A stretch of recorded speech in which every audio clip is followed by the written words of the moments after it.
Salam hörmətli valideynlər. Bu video sadəcə Quba 27-30 yanvar Quba düşərgəsi üçün çəkilib. Ətraflı məlumat xarakterli bir videodur.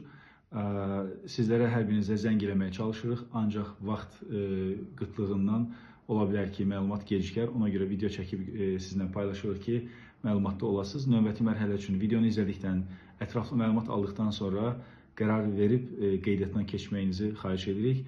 Bu istiqamətdə artıq videonu izlədikdən sonra qərarınızı verdikdən sonra sizinlə təkrar bu haqda danışa bilərik. İndi mən sizə müxtəlif başlıqlarda və valideynlərin ən çox soruşduğu və böyük ehtimal sizin üçün də çox maraqlı olan, qaranlıq qalan məqamlarda sizə məlumat verəcəm. Qeydlər götürmüşəm, oradan baxıb bir-bir xatırlayıb sizə bu məlumatları çatdıracağım. Deməli, birincisi özüm haqqında deyim ki, mən Hüseyn Həsənov, pedaqoq, psixoloqam, eyni zamanda daha da sizin üçün vacib olanı, düşərgələr üçün vacib olanı həm də valideynəm, öz övladım da düşərgələrdə iştirak edir. 6 ildir ki, bu işlə məşğuluq.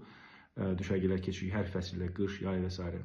Yayda çadırlarda olur və qışda isə fərqli yerlərdə otel otaqları, kənd evləri, yataqxana və s.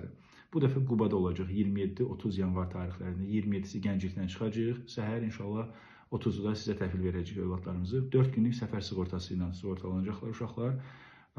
Deməli, Qubada Fritl adlı bir lisey var. Fizika, riyaziyyat, informatika təmayüllü lisey. Əvvəllər Türk liseyi olub, indi isə Fritl olaraq fəaliyyət göstərir. Biz orada dəfələrlə fərqli fəsillərdə düşərgələr eləmişik. Şəraiti çox yaxşıdır. Deməli, 3 mərtəbəli binadır. Birinci mərtəbədə oğlanlar yatır, ikinci mərtəbədə qızlar yatır, üçüncü mərtəbədə isə müəllimlər yatır. Ondan sonra içərinin istiliyi ilə bağlı deyim, qış fəsli olduğu üçün valideynlər biraz narahat istiliklə bağlı. Binanın istiliyi uşaqların şikayət eləyəcəyi qədər çoxdur. Hətta onlar gecə pəncərələri açırlar deyə biz otaqları gəzib pəncərələri örtürük. 24 saat isti su imkanı olacaq. Hər mərtəbənin özünün ayaq yolusu və hamamı var. Yatış vaxtlarında qızlar oğlanların, oğlanlar da qızların mərtəbələrinə keçə bilmir. Çünki lazım olan hər şey öz mərtəbələrində var. Deməli, yatış vaxtında gün ərzində qruplar qarışıq olur. Qızlar, oğlanlar, böyüklər, balacalar. Amma yatış vaxtı hər kəs əlbəttə ki, həmcinsi ilə və eyni zamanda öz yaşıdırlar. Yəni, bir 3-cü sinif oğlan uşağı, 8-ci sinif oğlan uşağı ilə bərabər qalmır. Yəni, 5-ci sinif qız uşağı, 9-cu sinif qız uşağı ilə bərabər qalmır. Hər kəs öz həmcinsi ilə və həm yaşıdı ilə eyni otaqda qalır. Nəzarət məsələsi 24 saat nəzarət edirik deyirik və bunu necə izah edə bilərəm. Əvvəl onu deyim ki, gün ərzində 7 uşağın bir qrup rəhbəri olur. Yəni, uşaqlar komandalara bölünürlər. Bayaq da dediyim kimi, qız, oğlan qarışıq, hər yaşdan uşaq bir komandada olur və onların bir qrup rəhbəri olur. Gün ərzində qrup rəhbəri onlardan məsuliyyət daşıyır. Yemək gedəndə də, təlimlərdə, təqdimatda, oyunlarda, kitab saatı və s. hər yerdə onlardan məsul şəxs qrup rəhbəridir. 24 saat nəzarət necə olur? Uşaqlar yatdıqdan sonra biz yatmırıq, müəllimlər olaraq iclas edirik, günün dəyərləndirməsini edirik. Daha sonra sabahsı günün planlamasını hazırladıqdan sonra hər kəs yatır və bir nəfər oyaq qalır.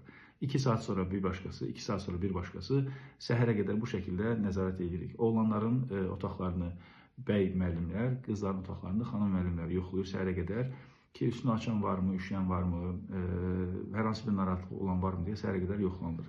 Və səhər durduqdan sonra onların otaqlarını yığışdırırlar, sərgiyə salırlar, öz gigiyenik təmizliklərini elədikdən sonra elənən ilk iş onlar koridorda sıraya düzülürlər və həkim yoxlanışı olur. Həkim onları yoxlayır. Əgər kimlərsə özünü narahat hiss edirsə, onlar idmana çıxmır. Əks təqdirdə hər kəs keçir idmana. Çöldə qəşəng açıq havada, təmiz havada idman edirik, Qubanın o gözəl havasında.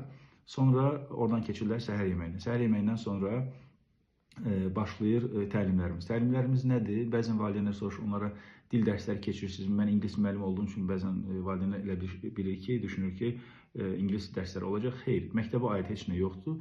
Şəxsiyyət formalaşdıran təlimlərdir. Ünsiyyət bacarıqları, yaradıcı düşüncə, tənqidi yanaşma, komanda işi. Birinci günün təlimi mütləq komanda işi olur. Niyə? Çünki onlar geri qalan 4 gün ərzində komanda ilə bərabər hərəkət edəcəkləri üçün komanda içərisində intriqa ola bilər, konflikt ola bilər, uşaqlar bir-birinə yola getməyə bilər. Bu çox normaldır. Yəni, biz əsla da bunun sözünü vermirik ki, uşaqlar dalaşmayacaq, dalaşmaq istəyəcək. Əlbəttə ki, fiziki ya da verbal bir-birinə zərər vermədən biz müdaxilə edirik. Amma onların bərabər yola gedə bilməyini onlara komanda işi təlimi ilə izah edirik ki, sonraki günlərdə asan olsun. Nəsə problem yaşananda onlara uzun deyil, sadəcə xatırladıq ki, bəs biz necə danışmışdıq, nə demişdik, filan şey necə olur, həmən uşaqlar xatırlayıb və özlərindən tüklər demiş şəkil düzən verirlər.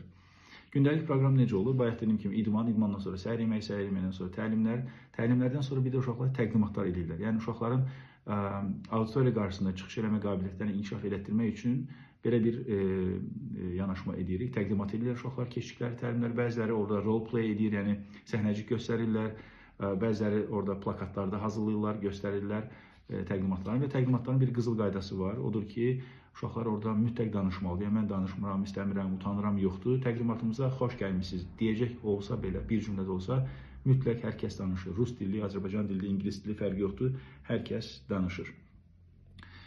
Sonra təqdimatlardan sonra boş vaxtlar da o da bizim oynatdığımız oyunlar, futbol, voleybol ya da masaüstü zəka oyunları ya da hər hansı bir bizim oynatdığımız oyunlar yenə bizim nəzarətimizdə. Nahar yeməyində və şam yeməyində belə bir yazılmayan qaydamız var. 5 qaşıq sup məsələsi var. Minimum hər kəs 5 qaşıq sup içməsi lazım. Bu dövrün ən böyük bəlalarından birisi uşaqların yemə mədəniyyətinin ya da yemə vərdişlərinin olmamasıdır.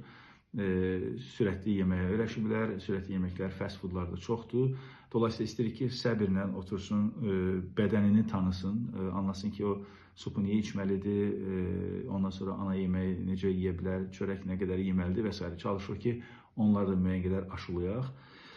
Nahar yeməyindən sonra yenə fasilə olur. Fasilədən sonra fiziki yarışlar başlayır. Fiziki yarışlardan sonra çay saatıdır. Yəni gündə 3 dəfə yemək, normal yemək vaxtları və bir dəfə də çay saatı olur. Yanında da, çayın yanında da orada bişirilən, belə deyək, sağlam qidalar verilir. Çaydan sonra başlayır kitab saatımız. Kitab saatından sonra bilik yarışı. Uşaqlar buna bayılır, bilik yarışlarına. Bilik yarışından sonra şam yeməyi, şam yeməyindən sonra telefonları verəcək onlara. Gün ərzində uşaqlarda telefon olmur. Şam yeməyindən sonra 10 dəqiqəlik onlara telefon verəcək, onlar sizinlə danışacaqlar. Bir neçə gün sonra sizinlə danışmaq istəməyə bilərlər, inciməyin bundan. Sonrasında başlayır talant şou, uşaqlara talant şou keçiririk, səhnəmiz var orada.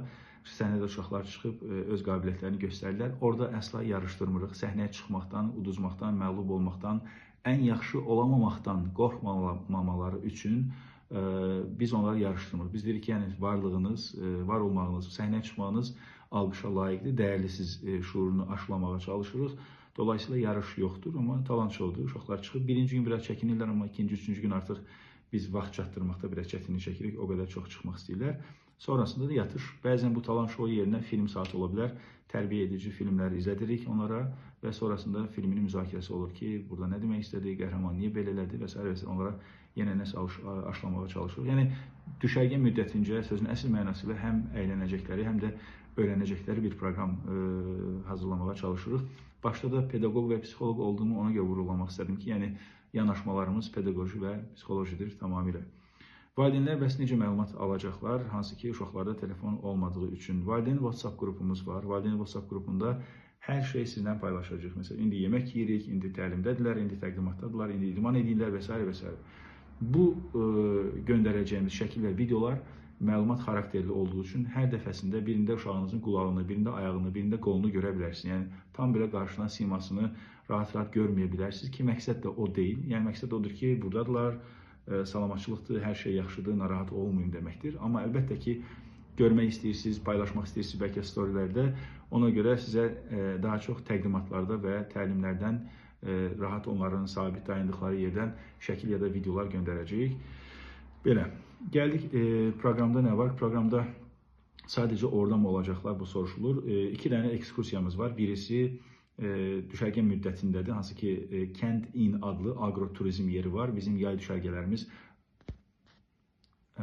düşərgələrimiz orada keçmişdir, çadır düşərgələrimiz. Ora gedəcək uşaqlarla, agro ekskursiyaya gedəcək. Sonrasında da son gün, gəldiyimiz gün Qubadakı 31 Qubadakı Quba soyqırımı ilə bağlı memorial kompleks var. Memorial kompleksdə olacaqlar. Ondan sonra da Bakıya gələcək. Yeməyi bayaq dedim, 3 dəfə əsas yeməkdir, bir dəfə çay fasiləsidir. Profesional bir heyət tərəfindən hazırlanır, kalorisi, proteinə qədər hər şey hesablanılır. Uzun müddətdir, yəni 15 ildən çoxdur ki, orada işləyən bir komandadır. Ondan sonra valideynlər gəlməyə qətiyyən icazə yoxdur. Məqsədimiz elə uşaqları sizdən uzağa aparıb, onların öz ayaqları üzərində durması və öz güvənlərinin formalaşmasıdır. Ona görə valideynlərə icazə yoxdur. Dil Azərbaycancadır, düşərgənin dili Azərbaycancadır, rus dillilər gələ bilər, problem deyil, hər dəfə olur onsuz da. Yəqin ki, Azərbaycanlı bir uşağın Azərbaycanca anlayışı var, Azərbaycanca başa düşür, ən azından yaxşı danışa bilməsə də. Hətta deyərdim ki, orada da bir fürsət olur, daha çox Azərbaycanca danışıb, Azərbaycancalarını inkişaf elətdirirlər və düşünürəm ki, bir Azərbaycan vətəndaşı olaraq Azərbaycanca bilməmək xoş bir şey deyil. Ayıbdır demək istəyirəm, amma demirəm. Orada da heç olmasa biraz daha inkişaf edir. Bu arada öz övladım da rus bölməsində oxuyur, amma Azərbaycancası şükürlər olsun ki, yaxşıdır. Və uzun mesaj göndəriləcək sizə bu videodan sonra, bu video ilə bərabər sizə uzun bir mesaj göndəriləcək. Orada fərqli linklər var, mənim şəxsi səhifəm var, tanıyasınız deyə daha yaxından nəticədə övladınızı göndərirsiniz, əmanət edirsiniz, kimlərə əmanət elədiyinizi bilmək sizin haqqınızdır. Daha öncəki çıxışlarımdan var, uşağa yanaşmamız nədir, onu görə biləsiniz deyə. Əvvəlki düşərgələrdən videolar var. Bir gün necə keçir, orada bir videomuz var. Yay düşərgəsinə aid bir videodur, amma aşağı-yuxarı bütün fəsillərdəki düşərgələrimiz o şəkildə olur. Və orada qeydiyyat linki də var. Qeydiyyat linkindən də qeydiyyatdan keçə bilərsiniz. Bu qədər məlumatı alandan sonra orada da müəyyən qədər yazılı məlumatlar var. Sonradan artıq qeydiyyatdan keçə bilərsiniz. Orada qeydiyyat formu çox vacibdir bizim üçün, çünki orada uşağın istifadə elədiyi dərman preparatları varsa onlar, ondan sonra qidaya ya da qeyri-qidaya allergiyası varsa onlar, bu məlumatlar orada yer alır, mütləq vacibdir. Belə, qiymətimiz 290 manatdır. Endirim kimlərə olur? Bir evdən birdən çox uşaq iştirak eləyərsə, onlara 260 manatdır. Bir də bizim əvvəlki düşərgələrimizdə iştirak eləyənlərə 260 manatdır. Amma bu videonu izləyirsə, böyük ehtimal daha öncə düşərgələrimizdə iştirak eləməmisiniz deməkdir. Bu qədər. Bunu çəkmişik ki, sizə daha tez məlumat çatdıraq. Zəng edib çatdıra bilməsək, ola bilər ki, gec ola bilər. Məlumatsız qalmayasınız deyə müraciət eləmişsiniz. Bunu belə qarşılıqsız qoymayaq deyə belə bir video çəkmək qərarına gəldik. Müraciətinizə görə təşəkkür edirik. Övladınızı düşərgəmizdə görmək istəyirik. Bu qədər. Çox sağ olun. Görüşənədək.